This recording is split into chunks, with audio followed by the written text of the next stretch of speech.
শ্রীমদ্ ভাগবত মহাপুরাণ 18 পুরাণের মধ্যে শ্রেষ্ঠ পুরাণ, কিন্তু সেইখানে অর্থ সম্পর্কে একটা কথা বলেছে, হয়তো বেশি বলেছে, আমার একটা কথা মনে আছে তাই আমি বলছি। শ্রীমদ্ ভাগবত তো সাধু সন্ন্যাসীদের জন্য মূলত, কারণ শ্রীমদ্ ভাগবতের পাতা খুলে দেখবেন অধ্যায়ের শেষগুলোতে লেখা আছে ইতি পারমহংস্যাং সংহিতায়াম। দেখবেন শ্রীমদ্ ভাগবতের প্রত্যেকটি অধ্যায়ের শেষে ইতি পারমহংস্যাং সংহিতায়াম, মানে পরমহংসগণের জন্য রচিত যে শাস্ত্র, সেই শাস্ত্র ভাগবত, এতে এত নম্বর অধ্যায় শেষ হলো। তাহলে পরমহংস কাকে বলে?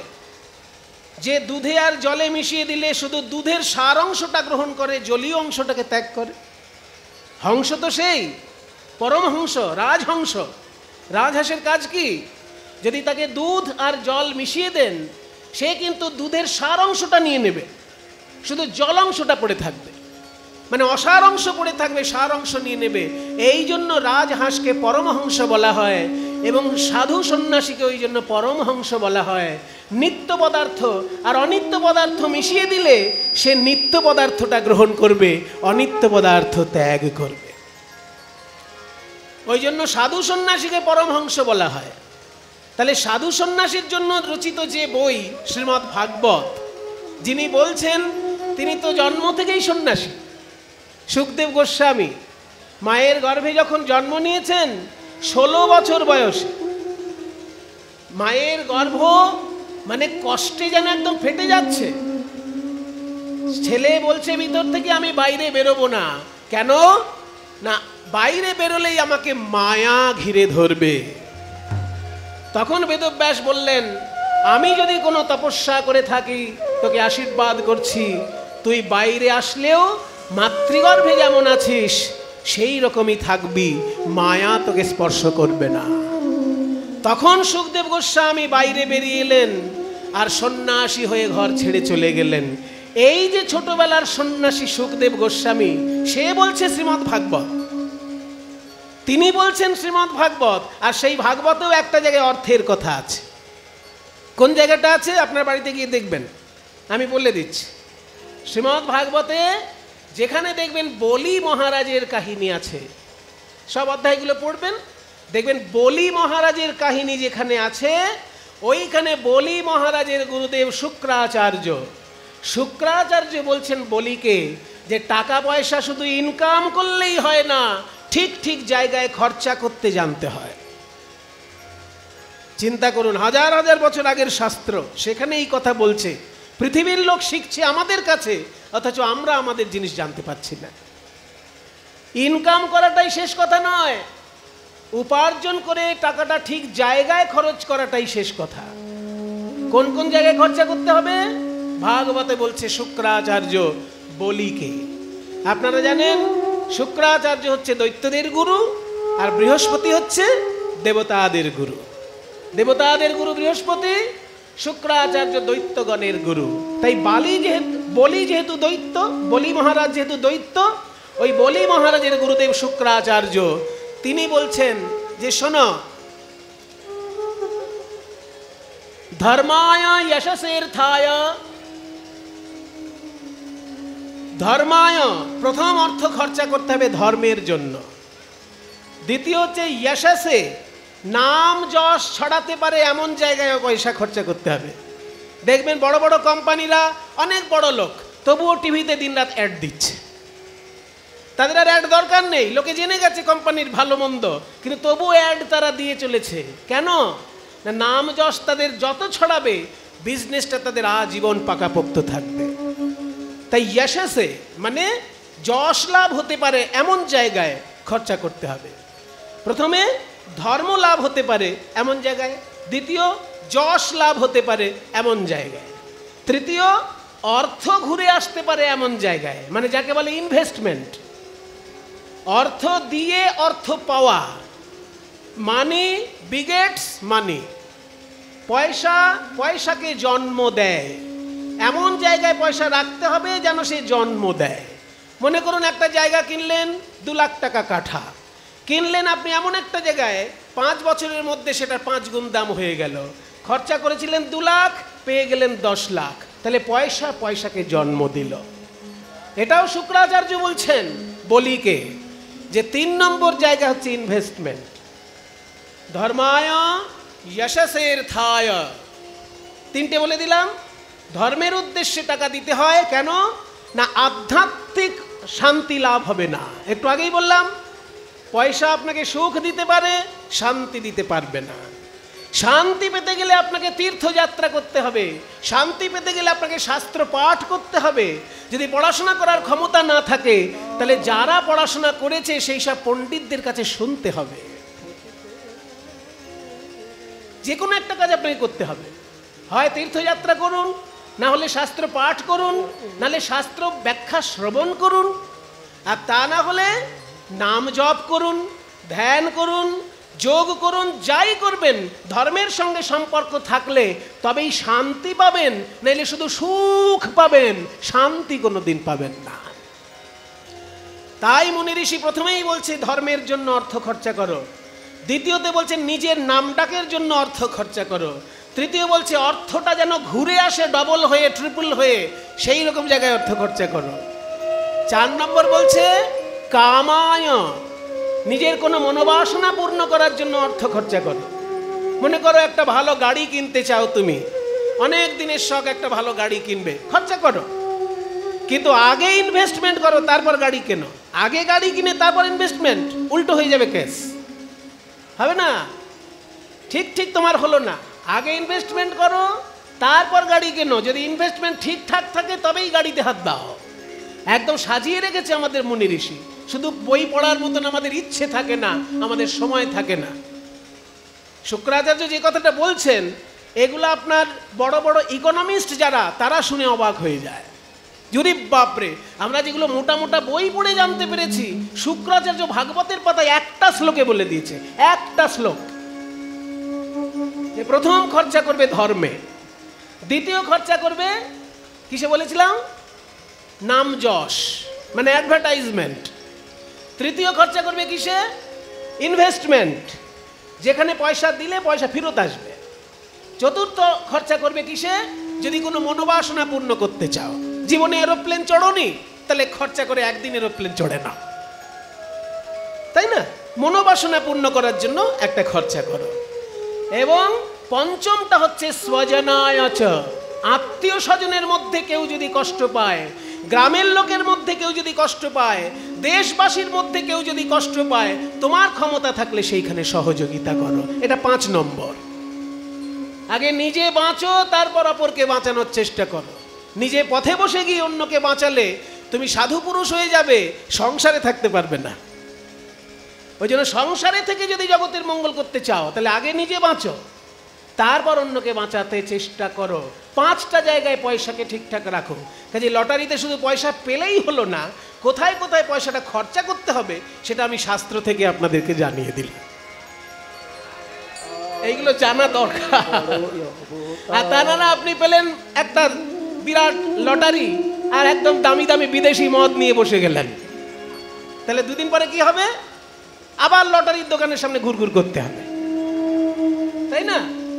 এই যে 5খানা জায়গা বললাম, 5টা জায়গায় যদি ঠিক ঠিক খরচা না করেন, তাহলে যদি ওই রকম লটারিতে পয়সা পেয়ে বিলিতি মদ নিয়ে বসে যান, ব্যাস হয়ে গেল। 2 দিন পরেই আবার হাতে হেরিকেন, 2 দিন পরেই হাতে হেরিকেন, ভিক্ষার বাটি হাতে ধরতে হবে। সেই জন্য 5 জায়গায় অর্থকে ঠিক ঠিক রাখতে হবে। আবার মুখস্থ করে নিন, আমি বলছি শ্লোকটা, ধর্মায় যশসে অর্থায় কামায় স্বজনায় চ পঞ্চভীর বিভজন বিত্তম ইহামূত্র চ মোদতে। গোটা শ্লোকটা বলে দিলাম। 5টা জায়গা কি, আস্তে আস্তে, 5টা জায়গা কি কি সেটা এক লাইনে বলছে, আর পরের লাইনে বলছে তার ফলটা কি। এই 5টা জায়গায় যদি পয়সা রাখা হয় তাহলে ফলটা কি সেটা পরের লাইনে বলছে। 5টা জায়গা বললো, ধর্মে, যশে, অর্থ মানে ইনভেস্টমেন্ট, অর্থ পাওয়ার জন্য অর্থ, আর নিজের কামনা পূর্ণ করার জন্য অর্থ, আর আত্মীয় স্বজন দেশবাসীর সেবা করার জন্য অর্থ। এই 5টা জায়গায় অর্থ ঠিক ঠিক করে যদি কেউ ভাগ করে দিতে পারে তাহলে ফলটা কি পরের লাইনে বলছে, পঞ্চভীর বিভাজন, 5 জায়গায় বিভাগ করে যদি দিতে পারে, বিত্তম, বিত্তম মানে টাকা পয়সা, বিত্ত বিত্ত, পঞ্চভীর বিভাজন বিত্তম ইহ অমূত্র, ইহ মানে ইহলোকে, অমূত্র মানে স্বর্গলোকে। সে ইহলোকেও সুখ পাবে, স্বর্গলোকেও শান্তি পাবে। ইহ সুখ, স্বর্গলোকেও শান্তি, যদি এই 5টি জায়গায় পয়সা ঠিক ঠিক রাখতে পারে। শুক্রাচার্য বলছেন পঞ্চভীর বিভাজন বিত্তম ইহ অমূত্র চ মোদতে, মোদতে মানে আনন্দ পাবে, আনন্দ পাবে। ধর্মায় যশসের্থায় কামায় স্বজনায় চ পঞ্চভীর বিভাজন বিত্তম ইহ অমূত্র চ মোদতে। কাজেই টাকা পয়সা লটারিতে পাওয়া যায়, কিন্তু যারা পায় তারা যে সব সময় সদ্ব্যবহার করে এটা ঘটে না। তাই গরিব গরিব থেকে যায়, বড় লোক হয়ে যায়। যদি কেউ লটারিতে পয়সা পেয়ে এই 5টি জায়গায় পয়সা ঠিক করে রাখতে পারে, সে এ দেশেও সুখ পাবে, ও দেশেও সুখ পাবে। আমরা ভারতবাসী, আমরা ধন্য যে আমাদের দেশে অর্থের চর্চা আমরা ঠিকঠাক করতে পারিনি।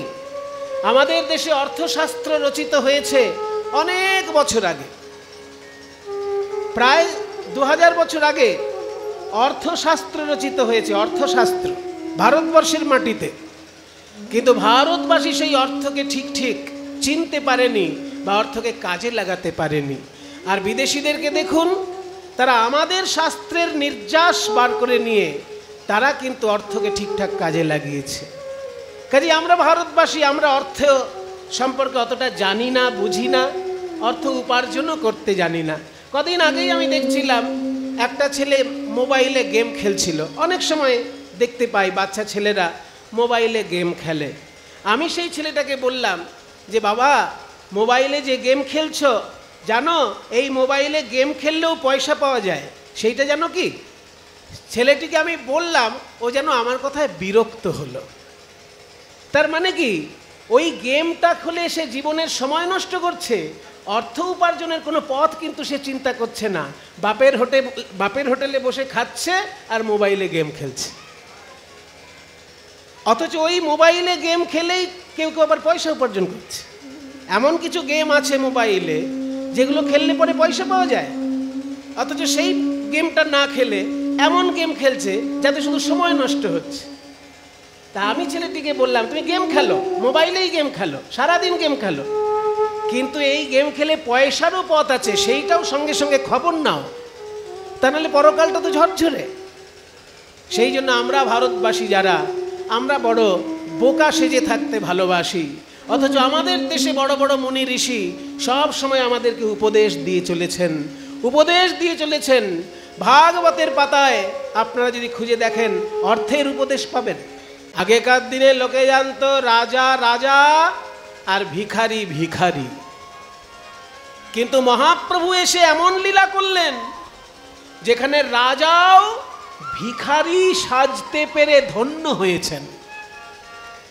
ভিখারির পোশাক পরে ভিখারির মতো ভাব নিয়ে জীবনটাকে ধন্য বলে মনে করছেন মহাপ্রভুর লীলায়। তার উদাহরণ কোথায়? পুরী ধামে রাজা প্রতাপ রুদ্র যখন মহাপ্রভুকে দেখার জন্য পাগল হয়ে উঠলেন, মহাপ্রভুর একটু চরণ পাবার জন্য পাগল হয়ে উঠলেন, তখন সার্বভৌম ভট্টাচার্য বুদ্ধি দিলেন যে আপনি রাজবেশে যদি মহাপ্রভুর দেখা করতে চান, প্রভু কোনো দিন আপনার মুখ দর্শন করবেন না। কিছু মনে করবেন না বাবা, সন্ন্যাসীর নিয়ম বড় কঠিন নিয়ম। সন্ন্যাসী নিজের আসনে বসে থাকবে, রাজার দরকার হলে সেই আসনে এসে সন্ন্যাসীকে প্রণাম করবে, রাজার কাছে গিয়ে সন্ন্যাসী কখনো দাঁড়াবে না। এটা আমাদের ভারতীয় মুনি ঋষির নিয়ম। কিন্তু এখনকার দিনে আমরা দেখতে পাই সন্ন্যাসী, কোনো সন্ন্যাসী আছে, সবাই নয়, কিছু কিছু সন্ন্যাসী আছে মুখ্যমন্ত্রীর দয়া পেলে যেন ধন্য হয়ে গেল। প্রধানমন্ত্রীর দয়া পেলে যেন ধন্য হয়ে গেল, একজন পার্টির লিডারের কাছে একটা চেক পেলে যেন ধন্য হয়ে গেল। এ কি রে বাবা, এটা সন্ন্যাসীর ধর্মবিরুদ্ধ। কারণ সন্ন্যাসী সমস্ত কিছু ত্যাগ করে পথে নেমেছে কারোর পা চাটার জন্য নয়, যদি কেউ ভুল থাকে চোখে আঙুল দিয়ে তাকে ভুলটা ধরিয়ে দেবার জন্য। মহাপ্রভু তাই, মহাপ্রভু যখন দেখা পেতে চাইলেন রাজা প্রতাপরুদ্র, মহাপ্রভু বললেন আমি রাজাকে দেখব না। কারণ রাজা দুটো জিনিস নিয়ে থাকে, এক কামিনী আর কাঞ্চন। কামিনী আর কাঞ্চন দুটো জিনিসই বৈরাগ্যের বিরোধী। আর আমি হচ্ছি সন্ন্যাসী, বৈরাগ্যের পথযাত্রী। আমি ওই কামিনী কাঞ্চনের মধ্যে ডুবে থাকে যে রাজা, আমি তার মুখ দর্শন করলে আমার পাপ হয়ে যাবে। তখন সবাই মিলে চিন্তা করলো কি করে মহাপ্রভুর কৃপা রাজাকে পাওয়ানো যায়। নানান কায়দা ঘটেছে, সব কথা আজকে বলবো না। শেষকালে প্রতাপরুদ্রকে মানে রাজপণ্ডিত সার্বভৌম ভট্টাচার্য তিনি বললেন যে আপনি রাজবেশটা ছাড়ুন, রাজবেশ ছেড়ে কাঙাল ভিখারির বেশ ধারণ করুন, আর দ্বাদশ অঙ্গ তিলক করুন, গলায় মোটা তুলসীর মালা নিন, আর শ্রীমদ্ ভাগবতের কয়েকখানা শ্লোক মুখস্থ করুন।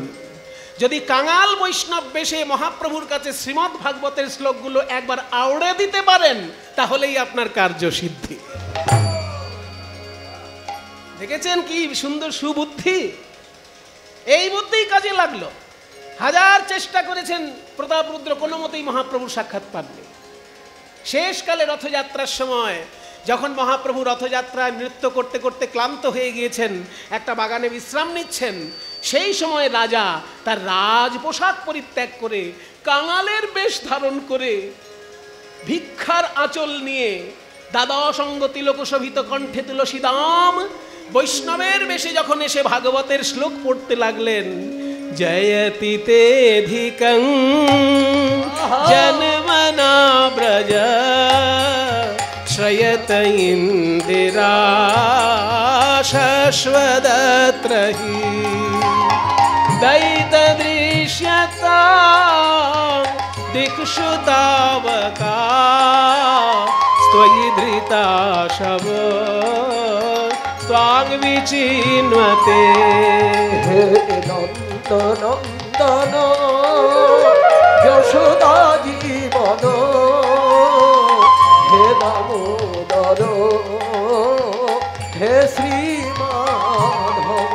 হে নন্দনন্দন যশোদা জীবন, হে দামোদর, হে শ্রীমাধব। ভাগবতের শ্লোক পড়ে চলেছেন কাঙাল বৈষ্ণবের বেশে। রাজা রাজা যে রাজা সারাক্ষণ রাজনীতির কচকচানি নিয়ে থাকে, সে আজকে মহাপ্রভুর কৃপা পাওয়ার জন্য কষ্ট করে ভাগবতের শ্লোক মুখস্থ করেছে। কিছু মনে করবেন না বাবা আমার কথাগুলো, কারোর গায়ে লেগে যেতে পারে। যার গায়ে লেগে যাবে বাড়িতে গিয়ে গালাগালি দেবেন, কিন্তু এইখানে দয়া করে শুনবেন। যারা রাজনীতির কচকচানি নিয়ে থাকে সব সময়, তাদের শাস্ত্র কথা ভালো লাগে না। কিন্তু আজকে মহাপ্রভুর কৃপা পাবার জন্য রাজা রাজনীতির কচকচানি ছেড়ে ভাগবতের শ্লোক মুখস্থ করলেন। শেষকালে যখনই গাইতে লাগলেন, তব কথামৃতম তপ্ত জীবনা কবিভিরিড়িতাম কলমশ শ্রবণ মঙ্গল শ্রীমদাতত ভুবি গৃণন্তি তে ভূরিদা জনা। এই শ্লোকটি মহাপ্রভুর এত প্রিয় বাবা। ওই যে প্রথমে 8খানা শ্লোক বলেছে, তখনও মহাপ্রভু ভাবাবিষ্ট হয়েছেন কিন্তু কিছু করেননি। কিন্তু এই নবম শ্লোক, এই শ্লোকটা হচ্ছে শ্রীমদ্ ভাগবতের 10ম স্কন্ধের 31 নম্বর অধ্যায়ের নবম শ্লোক। গোপী গীতা যাকে বলে, সেই গোপী গীতের নবম শ্লোক। যখনই এই শ্লোকটি পাঠ করেছে, মহাপ্রভু আর থাকতে পারলেন না, উঠে জড়িয়ে ধরলেন রাজাকে। আর কি বললেন? জড়িয়ে ধরার আগে একটা কথা বললেন যে, কে গো ভাই তুমি? এমন সুন্দর কাঙাল বৈষ্ণব, এত সুন্দরভাবে শ্লোক বলছো, তুমি তো আমাকে অনেক কিছু রত্ন দিলে, এগুলো শ্লোক নয়, এগুলো দামি দামি রত্ন, কিন্তু আমি তো সন্ন্যাসী মানুষ, আমার তো দেবার মতো কিছু নেই, তাই আমি তোমাকে একটু আলিঙ্গন দিলাম। তুমি মোরে দিলা বহু অমূল্য রতন গো, তুমি মোরে দিলা বহু অমূল্য রতন। ওগো মোর কিছু দিবার নাই, দিনু আলিঙ্গন। আহারে গৌর হরি বল। মোর কিছু দিবার নাই, দিনু আলিঙ্গন। এসো আমার হৃদয়ে এসো ভাই, আমরা মিলে মিশে গীত গাই, হৃদয়ে এসো ভাই, মিলে মিশে গীত গাই, আমরা মিলে মিশে গীত গাই, ওই বাহু তুলে হরি বলে মিলে মিশে গীত গাই, বাহু তুলে হরি বলে মিশে গীত গাই, বাহু তুলে হরি বলে মিশে গীত গাই, বাহু তুলে হরি বলে মিশে গীত গাই, বাহু তুলে হরি বলে।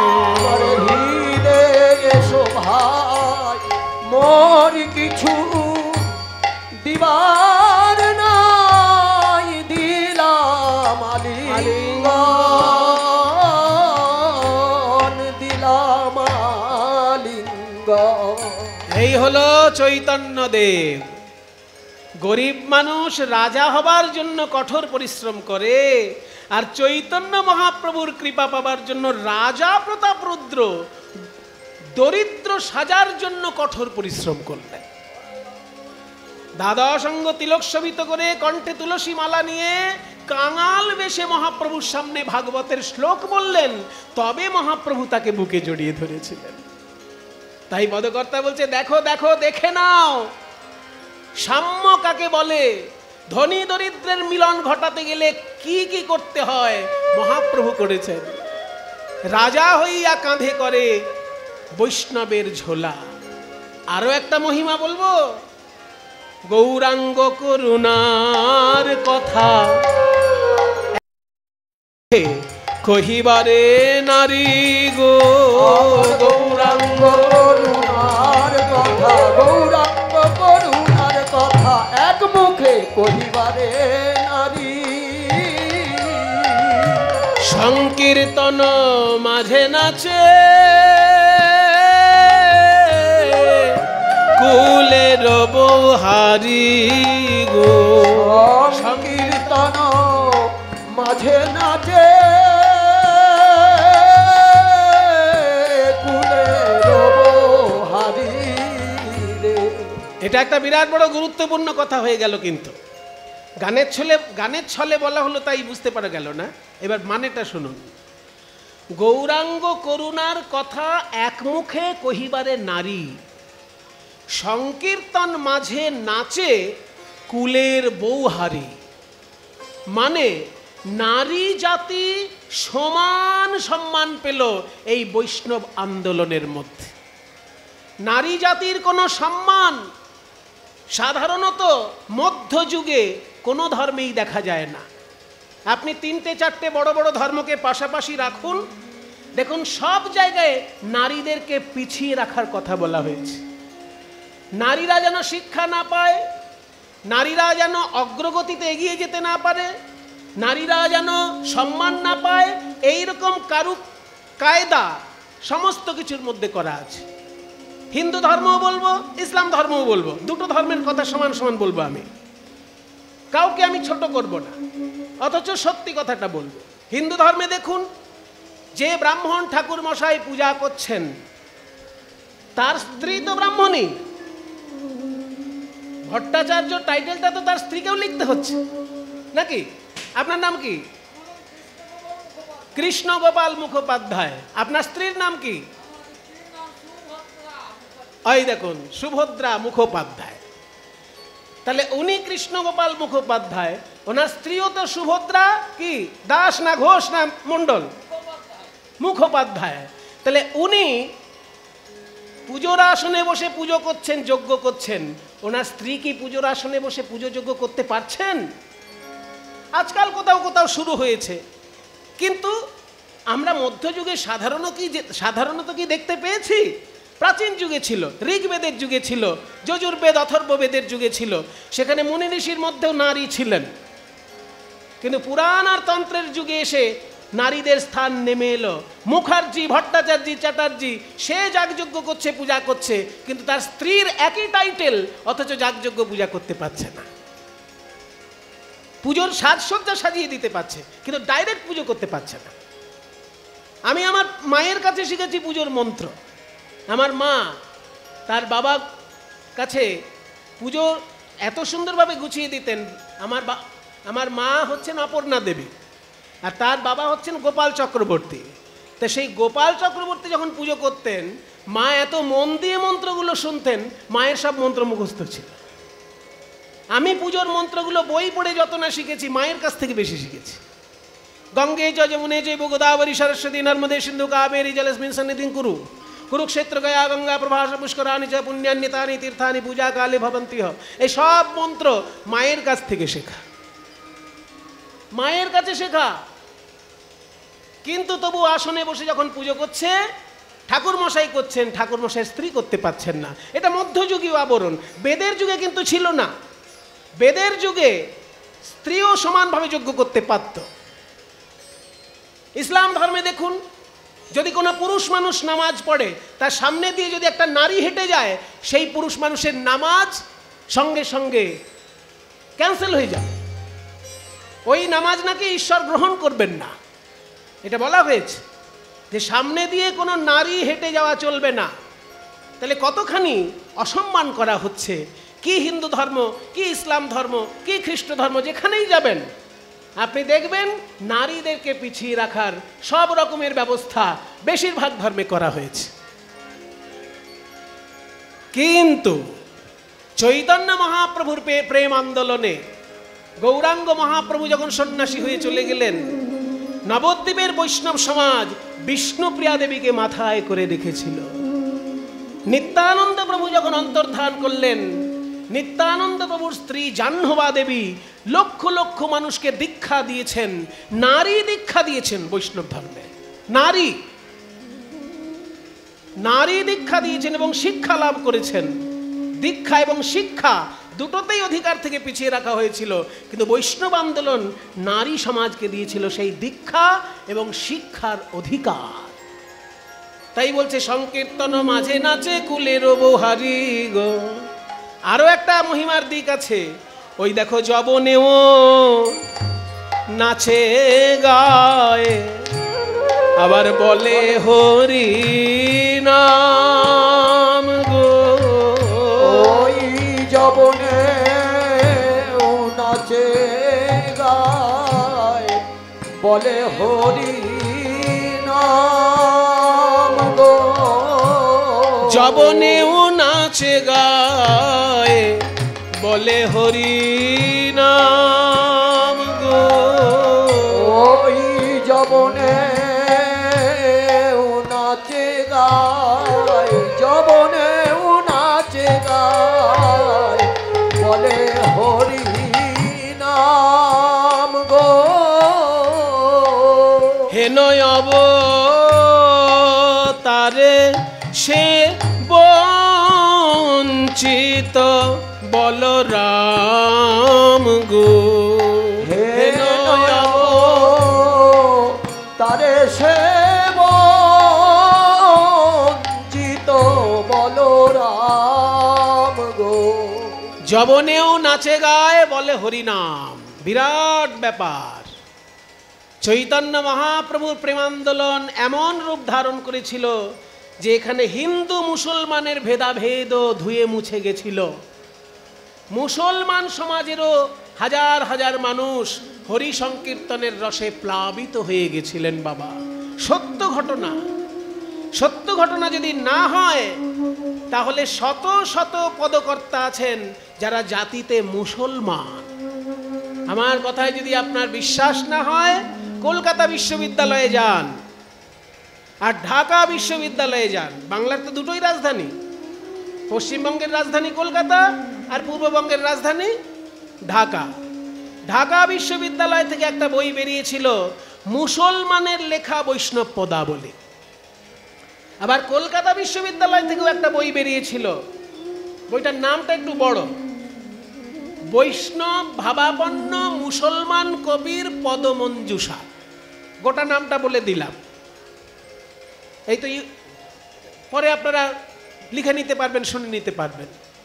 বৈষ্ণব ভাবাপন্ন মুসলমান কবির পদমঞ্জুষা কলকাতা বিশ্ববিদ্যালয়ে গবেষণা করে বার করা হয়েছে।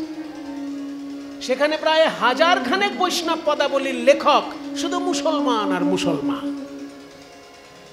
একটা পদ আজকে আমি গাইব, একটু পরেই গাইব, মুসলমানের লেখা বৈষ্ণব পদাবলী। কাজী নজরুল ইসলামকে বাদ দিয়েও, কাজী নজরুল ইসলাম তো আছেনই, তিনি তো এমন এমন গান লিখেছেন শুনলেই চোখে জল আসে।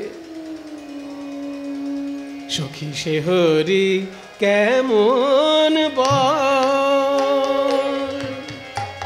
নাম শুনে যার এত প্রেম জাগে, চোখে আসে এত জল। সখী সে হরি কেমন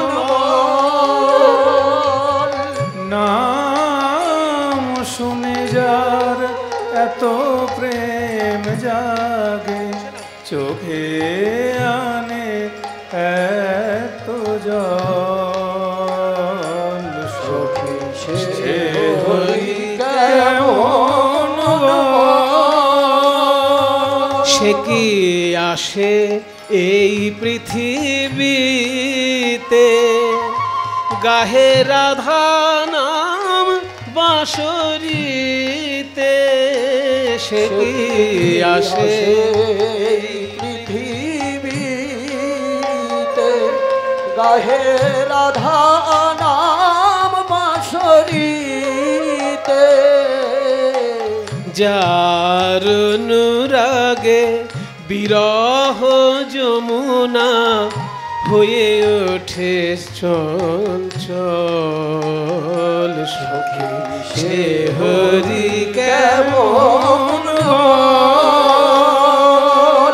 নাম শুনে যার এত প্রেম জাগে, চোখে আনে এত জল। সে হরি কেমন ভগবানের তো অনেক নাম আছে। নজরুল ইসলাম জিজ্ঞাসা করছেন, এত তো তার নাম, কিন্তু কোন নামে তাকে কাছে পাওয়া যাবে ভাই? তারে কি নামে ডাকিলে আসে, কোন রূপ কোন গুণ পাইলে সে রাধা সম ভালোবাসে। তারে কি নামে ডাকিলে আসে, কোন রূপ কোন গুণ পাইলে সে রাধা সম ভালোবাসে। সখী শুনেছি সে নাকি কালো, জালে কেমনে সে এত আলো। সখী শুনেছি সে নাকি কালো, জালে কেমনে সে এত আলো। শুনেছি কৃষ্ণের রূপ নাকি কালো, তাহলে সেই কৃষ্ণ রূপ চিন্তা করলে অজ্ঞান অন্ধকার দূর হয়ে যায় কি করে? এত আলো আসে কোত্থেকে সেই রূপে? সখী শুনেছি সে নাকি কালো, জালে কেমন সে এত আলো। সখী শুনেছি সে নাকি কালো জলে কেমন সে এত আলো। আবার মায়া ভুলাইতে মায়াবী সে নাকি করে গো মায়ার ছল। সখী সে হরি কেমন বল না শুনে যার এত প্রেম জাগে চোখে আনে এত জল। সে হরি কেমন কাজী নজরুল ইসলাম মুসলমান, কিন্তু এত সুন্দর গান লিখেছেন শ্রীকৃষ্ণ সম্পর্কে যে শুনলে পরে যেন হৃদয়টা জুড়িয়ে যায়। শুধু কাজী নজরুল ইসলাম নয়, তিনি ছাড়াও আরও কত মুসলমানের লেখা পদাবলী কলকাতা বিশ্ববিদ্যালয় এবং ঢাকা বিশ্ববিদ্যালয়ে পাওয়া যায়। কাজেই আমাদের দেশে কিন্তু ইসলাম ধর্ম এবং হিন্দু ধর্মের মিলনের একটা সাধনা চলেছিল, কিন্তু বিদেশি চক্রান্ত আর এখানের কিছু বদমাইশ লোক আর রাজনৈতিক কূট চক্রান্ত মিলে আমাদের ভেদাভেদটাকে বারবার তুলে ধরে আমাদের সামনে। চৈতন্য মহাপ্রভুর প্রেমান্দোলন পেরেছিল হাজার হাজার মুসলমান, তারা কৃষ্ণ প্রেমে কৃষ্ণ নামে ভেসে গিয়েছিল। হরিদাস ঠাকুর মুসলমান ঘরে জন্ম নিয়েছেন, কিন্তু প্রতিদিন 3 লক্ষ নাম জপ করতেন। এগুলো তো ইতিহাস। আজকে আমরা শুনছি মহাপ্রভুর কথা, এই সেই গোবাথান যেখানে মহাপ্রভু লীলা করেছেন। বৃন্দাবন যাওয়ার পথে এইখানে তার চরণধুলি পড়েছে। কত ভাগ্যবান আপনারা, মহাপ্রভুর চরণধুলি আপনারা এইখানে পেয়েছেন। তাই পদকর্তা বলছেন, বড় অবতার ভাই বড় অবতার, পতিতেরে বিলাউল প্রেমের ভান্ডার। অনেক যুগে অনেক অবতার এসেছে, কিন্তু কলিযুগে গৌরাঙ্গ মহাপ্রভু এসে কি করেছে জানো? পতিতকে, যাদের ছায়া মাড়ালে লোকে স্নান করত, যাদের মুখের দিকে তাকালে পাপ হয়েছে মনে করত, সেই অন্তজ পতিত মানুষকে মহাপ্রভু গোলকের প্রেম এনে ঢেলে দিয়েছেন হৃদয়ে। তাই বলে বড় অবরূপ ভাই রে, ওগো বড় অপরূপ ভাই রে, আমার মহাপুরা চাঁদের লীলা। ওই বড় অপরূপ ভাই রে, বড় অপরূপ ভাই রে, গোরা চাঁদের লীলা। দেখো রাজা হইয়া কাঁধে করে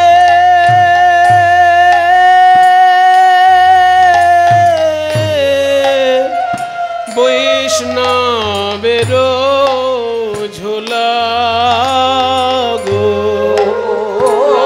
রাজা হইয়া কাঁধে করে বৈষ্ণবের ঝোলা রে, ওই রাজা হইয়া কাঁধে করে বৈষ্ণবের ঝোলা রে। তাই পদকর্তা বলছে যবনেও নাচে গায়ে বলে হরি নাম। পদকর্তা বলছেন বলরাম দাস পদকর্তা, তিনি বলছেন যে যবনেও নাচে গায়ে বলে হরি নাম, হেন অবতারে সে বঞ্চিত বলরাম। হেন অবতারে সে বঞ্চিত বলরাম, আমার ভাগ্যে কিছু হলো না। গৌরাঙ্গের প্রেমান্দোলনে রাজা তার অহংকার ত্যাগ করে কাঙাল সাজল, আর নারী তার হারানো সম্মান ফিরে পেল, আর মানুষ আত্মসম্মান ফিরে পেল। নিচ বর্ণের মানুষ আত্মসম্মান ফিরে পেল। বৈষ্ণব আন্দোলনে মানুষে মানুষে ধর্মে ধর্মে মিল ঘটিয়ে দিল বৈষ্ণব আন্দোলন। আমি কিছু পেলাম না ভাই, এমনই হতভাগ্য আমি কিছু পেলাম না। তাই হেন অবতারে সেব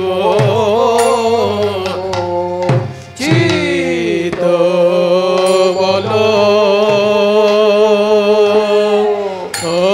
বল রাম রে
বঞ্চিত বল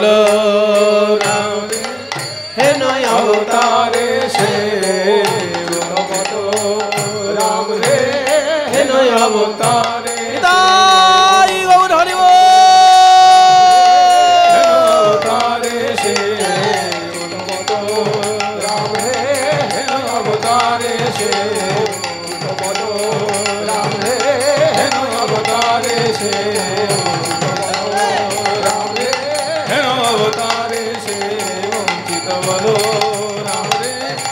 अवतारे से वंचित बलो राम रे हेन अवतारे से वंचित बलो राम रे हेन अवतारे से वंचित बलो राम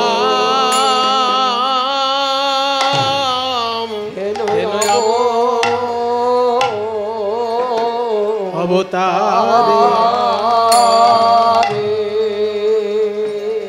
তাহলে গৌরাঙ্গ মহাপ্রভু বিষয়ক যে পদটি আমরা গাইলাম বলরাম দাসের লেখা পদ, এই পদে চারটে প্রধান জিনিস উঠে এলো। এক, ব্রহ্মার দুর্লভ প্রেম পৌঁছে দিলেন মহাপ্রভু পতিত মানুষের কাছেও। ব্রাহ্মণ বৈষ্ণব তো পাবেই, কিন্তু যাদের পাবার কথা নয় তারাও পেয়ে গেলেন সেই ব্রহ্মার দুর্লভ কৃষ্ণ প্রেম। দ্বিতীয় কি, নারী সমাজ পেল তার হারানো সম্মান। তৃতীয় কি না, রাজা তার অহংকার ভুলে গিয়ে সাধারণ মানুষের মধ্যে এসে মিশে দাঁড়ালো। চার কি, যে অহিন্দু যারা তারাও বৈষ্ণব ভাবান্দোলনে আত্মসমর্পণ করলো, ভেসে গেল, তাদের হৃদয় বিগলিত হয়ে গেল বৈষ্ণব ভাবান্দোলনে। আজকে আমরা তাই কৃষ্ণলীলায় যেটা দেখব, যে শ্রীকৃষ্ণের অন্তরঙ্গ বন্ধু, যে কৃষ্ণের সঙ্গে পড়াশোনা করেছে, কৃষ্ণের সঙ্গে খেলা করেছে, কিন্তু সে এত দরিদ্র হয়ে গেছিল, শেষকালে শ্রীকৃষ্ণ নিজে তাকে রাজার সম্মান দিলেন। শ্রীকৃষ্ণ হতদরিদ্র পিছিয়ে পড়া একটি মানুষ, যে শ্রীকৃষ্ণের অন্তরঙ্গ বন্ধু ছিল, কিন্তু এককালে ভাগ্যের চক্রে পড়ে সব কিছু হারিয়ে পথের ভিখারি হয়ে গেছিল। শ্রীকৃষ্ণ তাকে বুকে টেনে নিয়ে রাজ সম্মান দিল তাকে। চলুন সেই শ্রীকৃষ্ণ আর সুদামার অপূর্ব কাহিনী আমরা বৃন্দাবনে গিয়ে শুনি। বন্দে বৃন্দাবনস্ত্রীণাম নন্দব্রজস্ত্রীণাম পাদরেণুমভীক্ষ্ণশঃ দাসামরে কথোদুদিত পুণতে ভুবনত্রয়ম। বন্দে নন্দব্রজস্ত্রীণাম পাদরেণুমভীক্ষ্ণশঃ দাসামরে কথোদিত পুণতে ভুবনত্রয়ম। বন্দে নন্দ ব্রজস্ত্রীণাম পাদরেণুমভীক্ষ্ণশঃ দাসামরে কথোদিত পুণতে ভুবনত্রয়ম। হরে নয়ন ভরে, হ্যালো হরি নয়ন ভরি, হ্যালো হরে নয়ন ভরে, হ্যালো হ্যালো হরি নয়ন ভরি। গোপী বল্লভ রাধা মদন মোহ।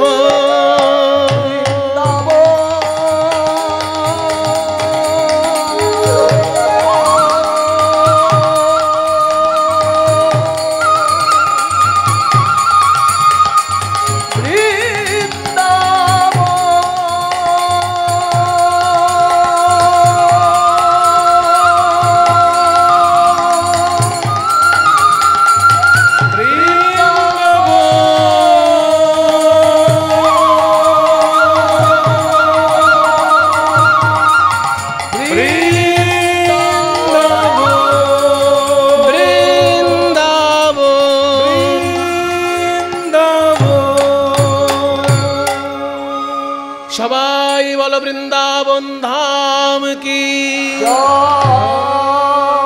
রাধা রানী কি, গোস্বামী বৃন্দ কি, নিজ নিজ শ্রী গুরু মহারাজ কি।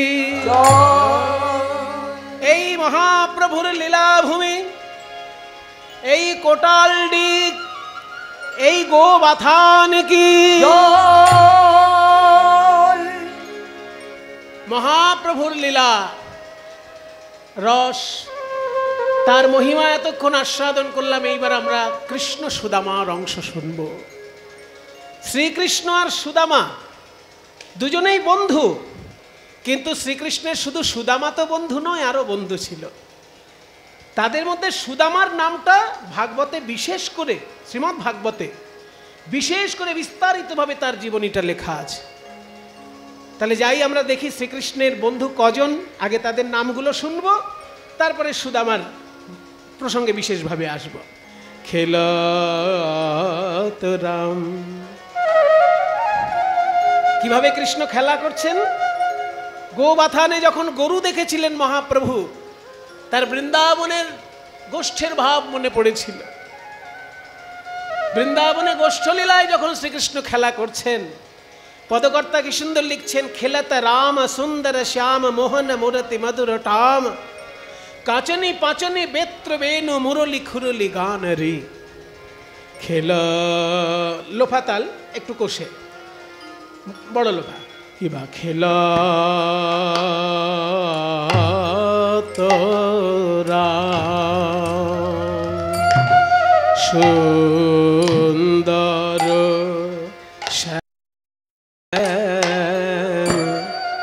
মোহন বা মুরতি মহুর খেলা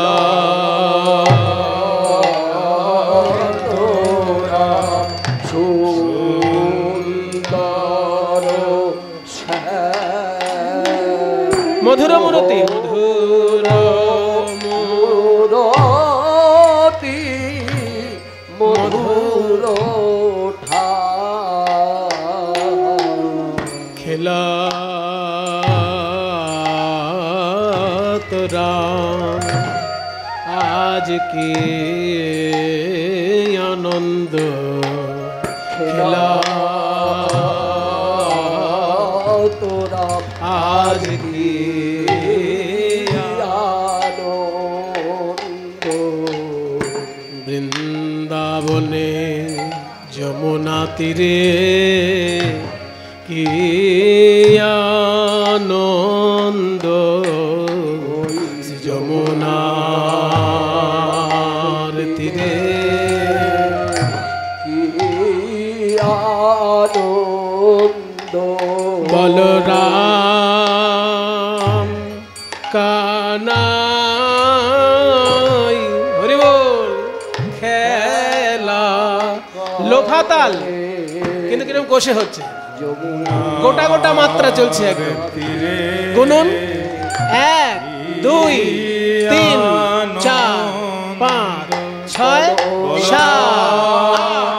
9 10 11 12 কষে কষে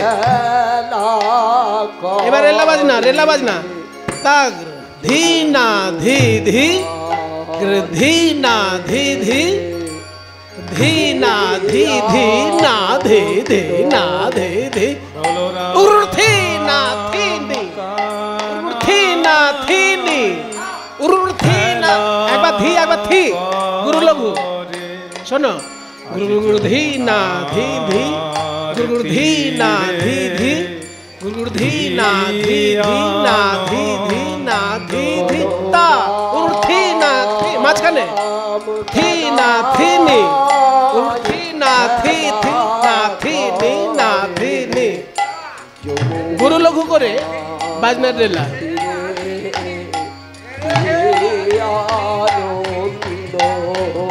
1 2 3 4 5 6 1 2 3 4 এবার চৌগুন চলবে। ধা ধেনে ধেনে নাগে ধেনে ধেনে নাগে ধেনে ধেনে দা ধেনে তা ধেনে ধেনে নাগে ধেনে ধেনে না তা ধেনে ধা ধেনে ধেনে নাগে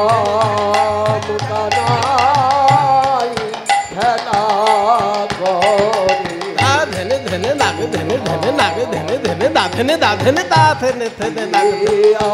এবার চৌগুন চলবে। ধাগের করে দাগের করে দাগের করে দাগের করে দাগের করে দাগের করে দাগের করে দাগের ঘের করে দাগের করে ঘের করে দাগের করে ঘের করে দাগের করে দাগের করে দাগের করে ঘের করে দাগের করে বলো রাম কানাই খেলা আহা সমবায় বালক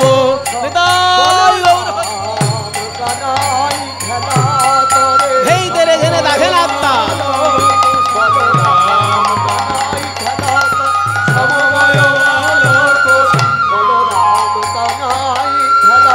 আজ যমুনার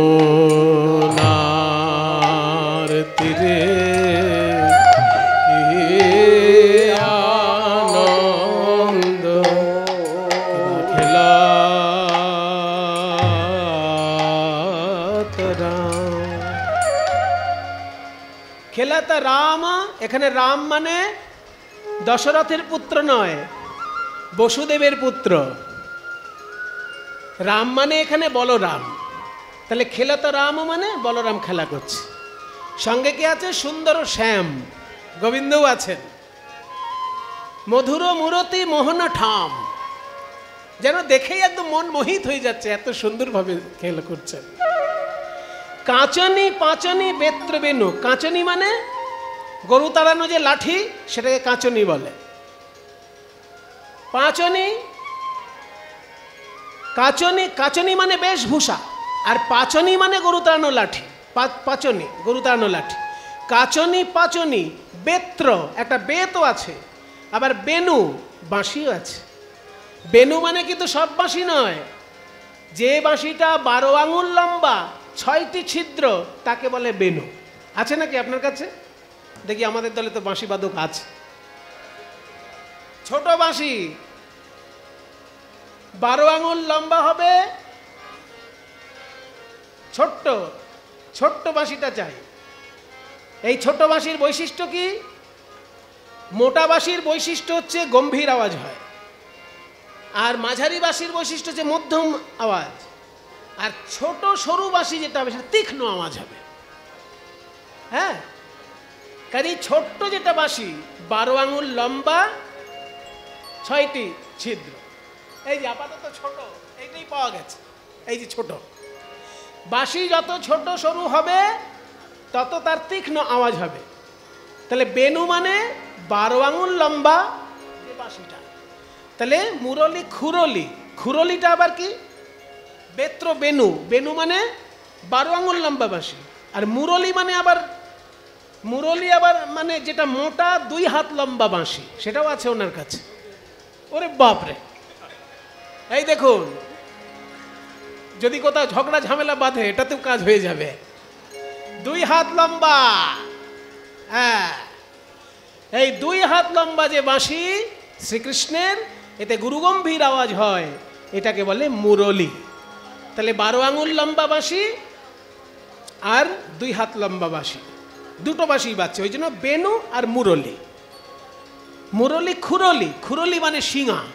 মুরলি খুরলি গান রি, মুরলি খুরলি গান, আহা মুরলি বাঁশি বাজায়ে চলে, রাগের মূর্ছনা দিয়ে, রাগের মূর্ছনা দিয়ে বাজায়ে চলে, রাগের মূর্ছনা দিয়ে বাজায়, রাগের মূর্ছনা দিয়ে বাজায়, আহা মুরলি খুরলি গান রি।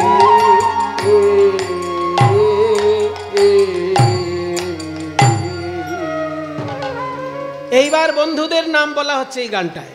এই গানটার প্রথম স্তবক হলো, যেখানে শ্রীকৃষ্ণ কত সুন্দর খেলছেন, বাঁশিটা কিরকম সেটা বলা হলো। এবার বন্ধুদের নাম। প্রিয় শ্রীদাম সুদাম মেলি, প্রিয় শ্রীদাম সুদাম ও প্রিয় শ্রীদাম, প্রিয় শ্রীদাম, প্রিয় শ্রীদাম সুদাম ওই প্রিয় শ্রীদাম, প্রিয় শ্রীদাম, প্রিয় শ্রীদাম সুদাম মেনি, তপন তনয়া তীরে কেলি, প্রিয় শ্রীরাম সুদাম মেনি, তপন তনয়া তীরে গেলি। প্রিয় শ্রীদাম সুদাম মেলি, তপন তনয়া তীরে কেলি। তপন তনয়া তীর মানে দেখুন, এটা হচ্ছে অনুপ্রাস অলঙ্কার। ত ত ত, 3টে শব্দের শুরুতে ত আছে। তপন মানে সূর্য, তনয়া মানে কন্যা, সূর্যের কন্যার নাম যমুনা। তাই যমুনার তীরে না বলে তপন তনয়া তীরে বলা হলো। যমুনা তীরে বলে দিলে কোনো অলঙ্কার হলো না, কিন্তু তপন তনয়া তীরে বললে তিনবার ত ত ত অক্ষরটা আসছে, এটা অনুপ্রাস অলঙ্কার বলে। এসব উচ্চমানের সাহিত্যের ব্যাপার। তপন তনয়া তীরে কেলি, মানে যমুনার তীরে খেলা করছে। তাহলে বন্ধুদের নাম কি বলা হলো? প্রিয় শ্রীদাম ও সুদাম মেলি। কিন্তু শ্রীদাম আর সুদাম দুজনের নাম বলা হলো। শ্রীদাম আর সুদাম তো দুজন কৃষ্ণের বন্ধু নয়, অনেক বন্ধু কৃষ্ণের। মায়েরা একটু খেয়াল করুন, শ্রীকৃষ্ণের বন্ধুদের নাম বলছি। শ্রীদাম, সুদাম, দাম, বসুদাম, সুবল, মহাবল, সুবাহু, মহাবাহু, স্তককৃষ্ণ, অর্জুন, লবঙ্গ, মধুমঙ্গল। কয়টি বললাম? এ বাবা, শুনতে বলেছ, গুনতে বললে নাকি? দু একজন গুনে ফেলেছে, সবাই গুনেনি, সবাই গুনুন।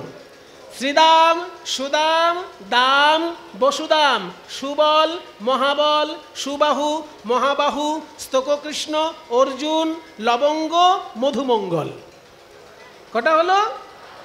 এই 12 জন শ্রীকৃষ্ণের বন্ধু। তার মধ্যে শ্রীদামের নাম সবার আগে। শ্রীদামের নাম সবার আগে কেন? না, শ্রীদাম হচ্ছে রাধারানীর দাদা। যেহেতু রাধারানীর দাদা, ওই জন্য ওর সম্মানটা সবার আগে। শ্রীদাম রাধারানীর দাদা বলে তার নামটা সবার আগে। সুদাম, একে নিয়েই আজকে আমরা কথা শুনব।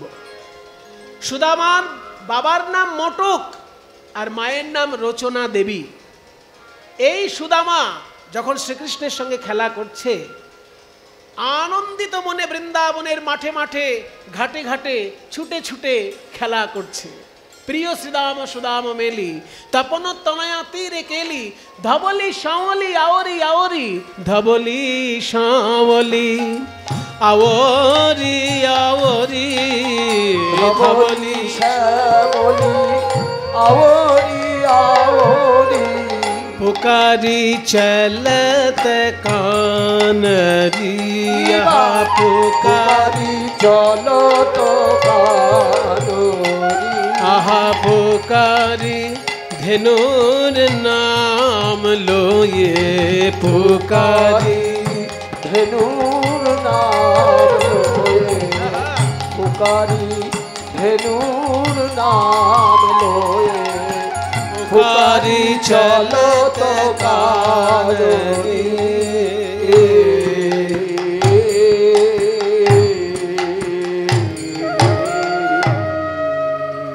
দেখতে কত সুন্দর লাগছে কৃষ্ণকে।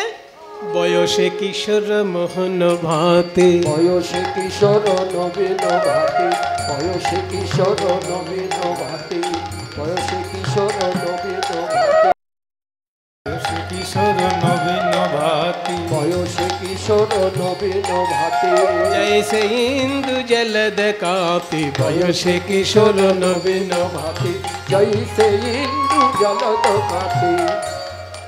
কি সুন্দর কথা, বয়সে কিশোর। কিশোর তার বয়স, নবীন ভাতি। যখনই দেখবেন তখনই নতুন বলে মনে হবে। শ্রীকৃষ্ণকে যখনই দেখবেন তখনই নতুন, নবীন ভাতি। জৈসে, জৈসে মানে ঠিক যেন, ইন্দু জলদ কাঁতি, চাঁদ আর মেঘ এক জায়গায় উদয় হয়েছে। চাঁদ আর মেঘের কান্তি মিশে আছে। বদনটা যেন চাঁদ আর শ্রী অঙ্গটা যেন কালো মেঘ, যেন মেঘের কোলে চাঁদ উঠেছে, মেঘের কোলে চাঁদ উঠেছে। আহা বদন দেখলে এই মনে হয়, মেঘের কোলে চাঁদ উঠেছে। ওই বদন দেখলেই মনে হয়, মেঘের কোলে চাঁদ উঠেছে।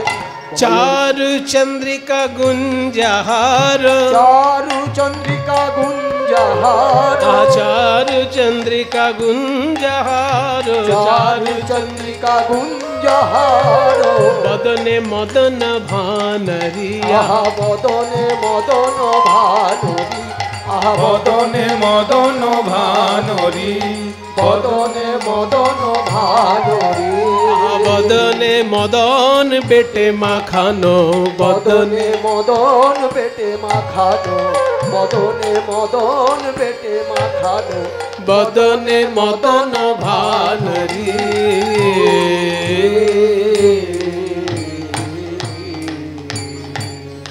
সুন্দর খেলা খেলছেন শ্রীদাম সুদামের সঙ্গে। এই যে সুদামার সঙ্গে কৃষ্ণ খেলছেন, এই কৃষ্ণকে জানো? দেখতে রাখাল, কিন্তু যেমন তেমন রাখাল নয়, বিশ্ব ব্রহ্মাণ্ডের অধীশ্বর তিনি। তাই পদকর্তা কি বলছেন? আগম নিগম বেদসার, আগম নিগম বেদসার, আজ লীলায় করত গোঠ বিহার। আগম নিগম বেদসার, ও আগম নিগম, আগম নিগম, আগম নিগম বেদসার। আস্তে। যিনি খেলা করছেন, ছোট্ট একটা কালো সেজে ছেলে, কালো একটা ছেলে সেজে যিনি খেলা করছেন, মিষ্টি মিষ্টি দেখতে, কিন্তু উনি কে জানো? আগম নিগম বেদসার। সনাতন শাস্ত্রের তিনটি প্রধান ভাগ। মায়েরা, বাবারা, হিন্দু ধর্মকে বোঝা অত সহজ জিনিস নয়। এত শাস্ত্র রয়েছে আমাদের, আমাদের খুব গর্ব, কারণ আমাদের ধর্মটা তো 2-4 দিনের ধর্ম নয়। ইসলাম ধর্ম 1500 বছর আগে জন্ম নিয়েছে, তার আগে ইসলাম বলে কিছু ছিল না। খ্রিস্টান ধর্ম 2000 বছর আগে জন্ম নিয়েছে, তার বলে খ্রিস্টান ধর্ম বলে তার আগে কিছু ছিল না।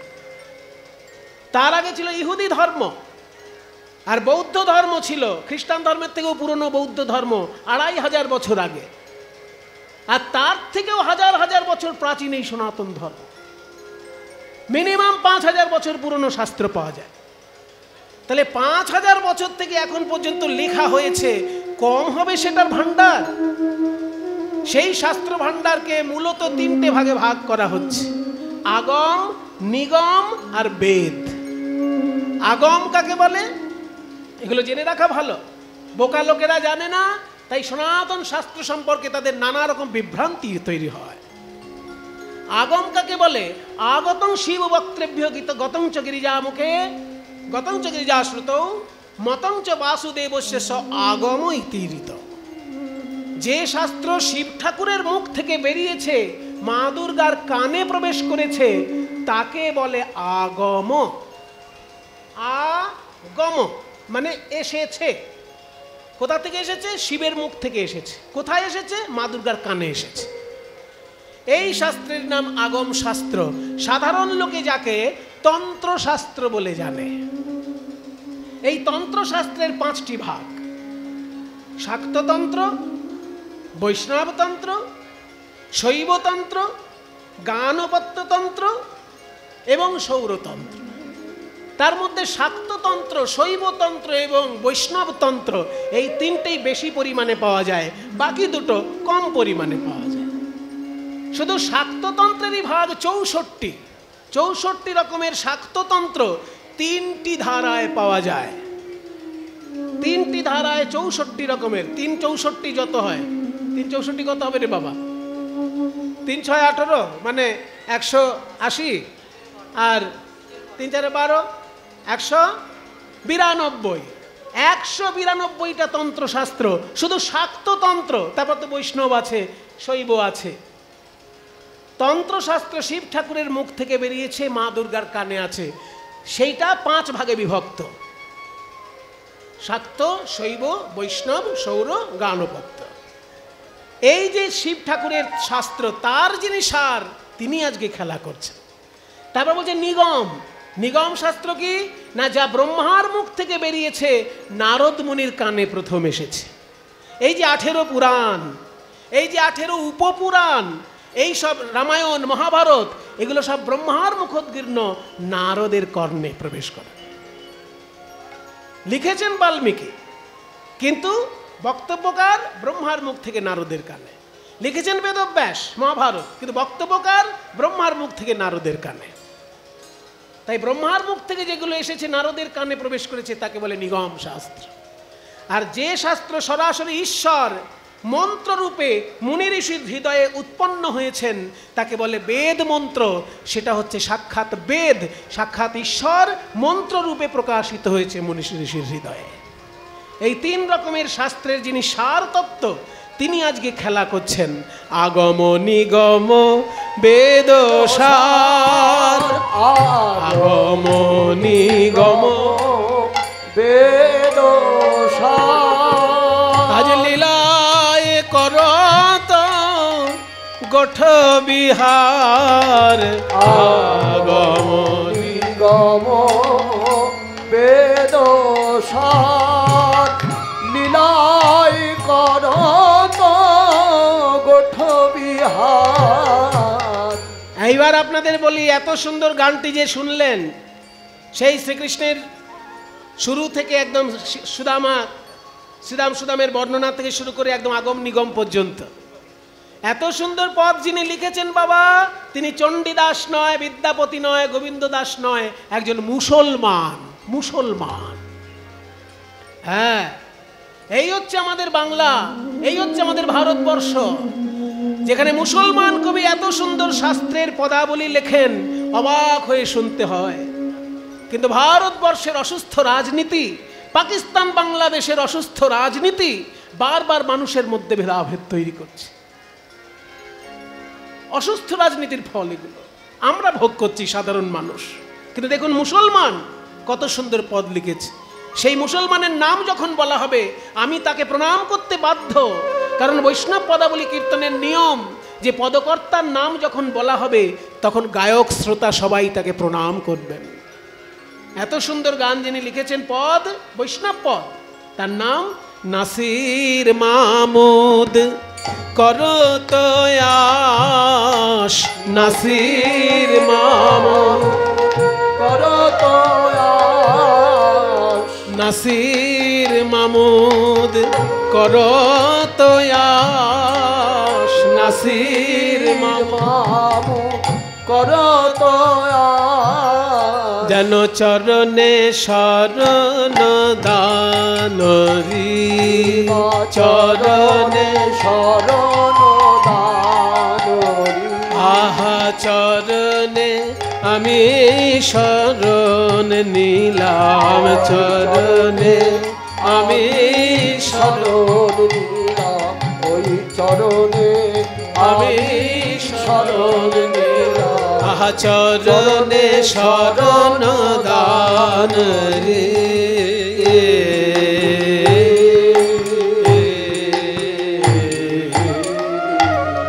এ সুদাম, এ সুদাম, আয় আমরা খেলা করব। আজ আমরা রাম কানাইয়ের সনে খেলবো রে। আমরা রাম কানাইয়ের সনে খেলবো রে। আমরা রাম কানাইয়ের সনে খেলবো রে। আমরা রাম কানাইয়ের সনে খেলবো রে। আমরা রাম কানাইয়ের সনে খেলবো রে। খেলা খেলবো রে, খেলা খেলবো রে। খেলা খেলবো রে, খেলা খেলবো রে। খেলা খেলবো রে, খেলা খেলবো রে। খেলা খেলবো রে, খেলা খেলবো রে। আমরা রাম কানাইয়ের সনে খেলবো রে। আমরা রাম কানাইয়ের সনে খেলবো রে। আমরা রাম কানাইয়ের সনে খেলবো। খেলা খেলবো রে, খেলা খেলবো রে। খেলা খেলবো রে, খেলা খেলবো রে। ওই দূর বনে যাব না খেলবো রে। আমরা দূর বনে যাব না খেলবো রে। আমরা দূর বনে যাব না খেলবো রে। দূর বনে যাব না খেলবো রে। আমরা দূর বনে যাব না, আমাদের মা মানা করেছে দূর বনে যাব না। মা মানা করেছে, ওই দূর বনে যাব না। মা মানা করেছে, দূর বনে যাব না। মা মানা করেছে, দূর বনে যাব না। মা মানা করেছে, দূর বনে যাব না। মা মানা করেছে। খেলা খেলবো রে, খেলা খেলবো রে। খেলা খেলবো রে, খেলা খেলবো রে। আমরা রাম কানাইয়ের সনে খেলবো রে। আমরা রাম কানাইয়ের সনে খেলবো রে। ব্রজ রাখা সারঙ্গ দাসপেড়ে, রাগ সারঙ্গ দাসপেড়ে তাল। ব্রজ রাখা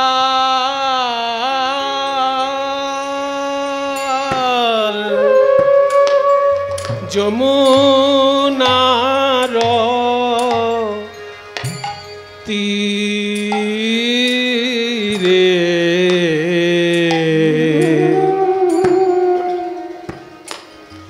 তরুতল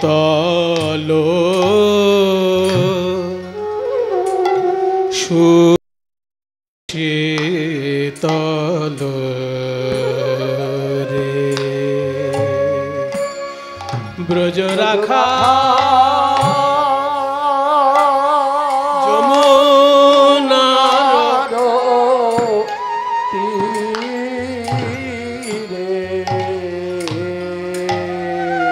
তরুতল সুশীতল তরুতল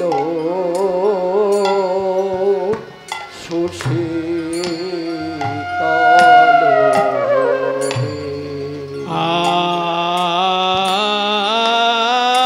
আশি মিলিল এক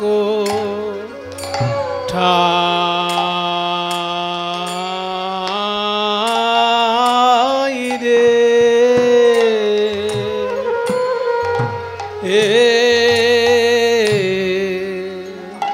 সবে বলে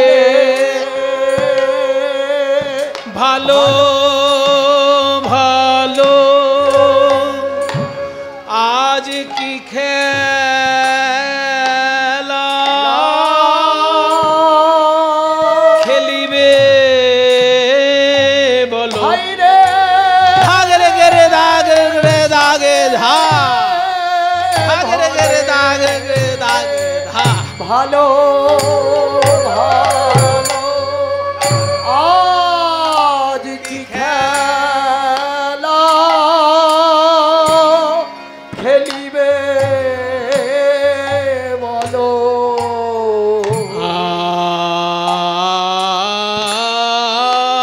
আজ খেলিব ইহ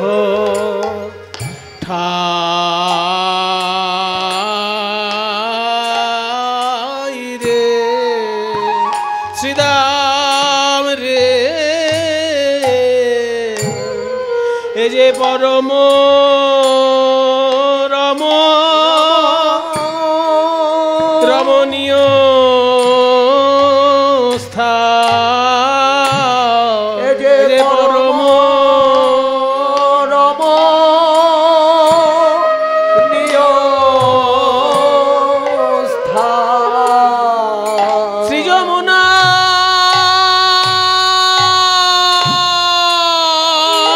শ্রী যমুনার তীর যে পরম রম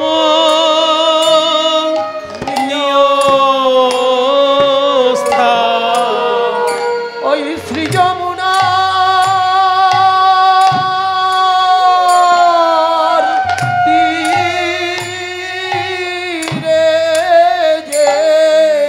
তাতে আমাদের ভাই কানাইয়ের বিহার ভূমি ওই শ্রী যমুনার তীরে যে আমাদের ভাই কানাইয়ের বিহার ভূমি ওই শ্রী যমুনা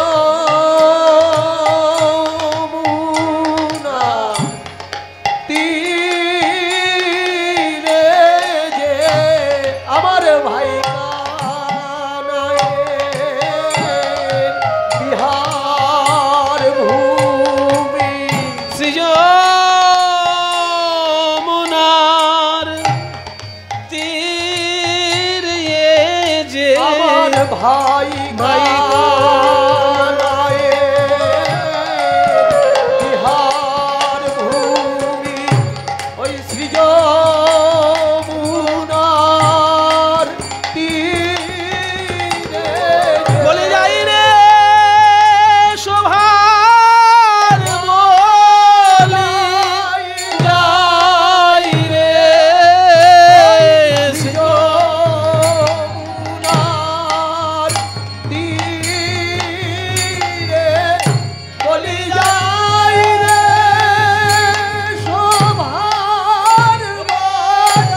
খেলা হবে?